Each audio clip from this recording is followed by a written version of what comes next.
Hann dæmir heiminn með réttvísi, fellir réttlátan dóm yfir þjóðunum. Berið hvert annars byrðar og uppfyllið þannig lögmál Krists. Íklæðist því eins og Guðs útvalin, heilög og elskuð börn hjartagróinni meðaumkun, góðvild, auðmýkt, hógværð og langlindi. Umbyrðið hvert annað og fyrirgefið hvert öðru ef einhver hefur sök á hendur öðrum. Eins og Drottinn hefur fyrirgefið ykkur, svo skuluð þið og þeim gjöra.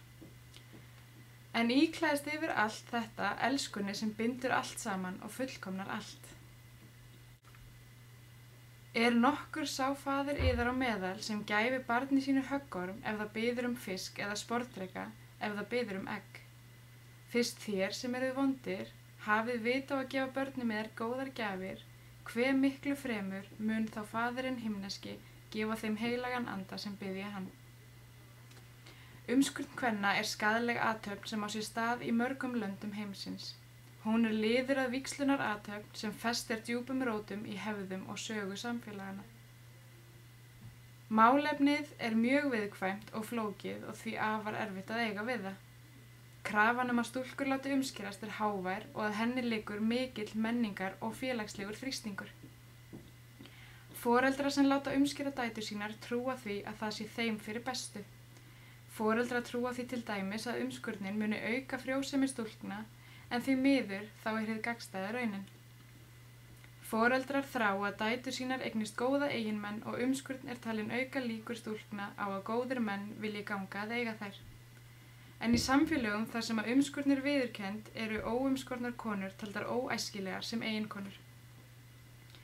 Þetta því afar flókið og viðkvæmt málefni og því mikilvægt að vinna með foreldrum í þessum aðstæðum og veita fræðslu skaðsemi umskurnar. Beina verður forvarnastarfinu að öllum stigum samfélagsins, líka að þeim sem framkvæma umskurnina og hafa jafnvel sitt lifibrauð af því og tilheyra hópi þeirra eldri í samfélaginu, trúarleiðtogum og annarra sem sjá til þess að siðvenjum og lögum sé framfylgt á svæðinu. Til þess að ná raunverulegum árangri í baráttunni við umskurn kvenna þarf að ná til þeirra sem setja lögin og þeirra sem framfylgja þeim. Þegar verið að vinna með samfélögunum mikilvægt að við biðjum Guð visku til að skilja ástæðurnar að umskurn kvenna og skilning til að líta það sem hlut af víðara félagslegu og menningarlegu samhengi. Það mikilvægt að bera virðingu fyrir menningu annarra á sama tíma og unnið breytingum á henni í samvinnu við alla hópa samfélagsins. Það verður að starfa af auðmýkt, hógværð og þolinmæði. Hugur okkar hjá þeim stúlkum og konum sem þjást vegna umskurnar og slæmra afleiðinga sem geta varað alla ævi. Við þökkum fyrir að Guð getur boðið þeim styrk og huggun. Við verðum að minnast þess að öll við kölluð til framkvæmda og að bera byrðar hvers annars. Þess vegna vinnum við gegn umskurn kvenna og styðjum þær konur sem glíma við afleiðingarnar hennar. Málefni kann að virðast okkur fjarlægt, bæði landfræðilega og menningarlega, en kynbundið ofbeldi það ekki og má aldrei líðast, sama hvar það fer fram.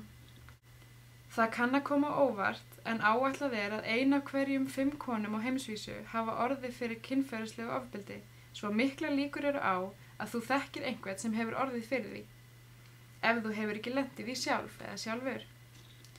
Eitthvað sem þú getur gert til að hjálpa einhverjum að bera byrðar sínar eða hjálpa að leggja byrðar sínar á Drottinn Jesú sem sagði: Komið til mín öll þér sem erfiðið og þunga hlaðin og ég mun veita yður hvíld. Skulum biðja. Við biðjum fyrir öllum konum og stúlkum í heiminum sem eiga í hættu að verða umskornar. Við biðjum fyrir því að kraftaverk verði til þess að umbreyta hugsunarhættinum í þeim samfélögum þar sem hættan mest, svo að konur og stúlkur þurfi ekki að þola þessar raunir. Við biðjum fyrir lækningu, líkamlega, tilfinningalega og andlega fyrir þær konur sem hafa nú þegar þurft að þola umskurn. Amen.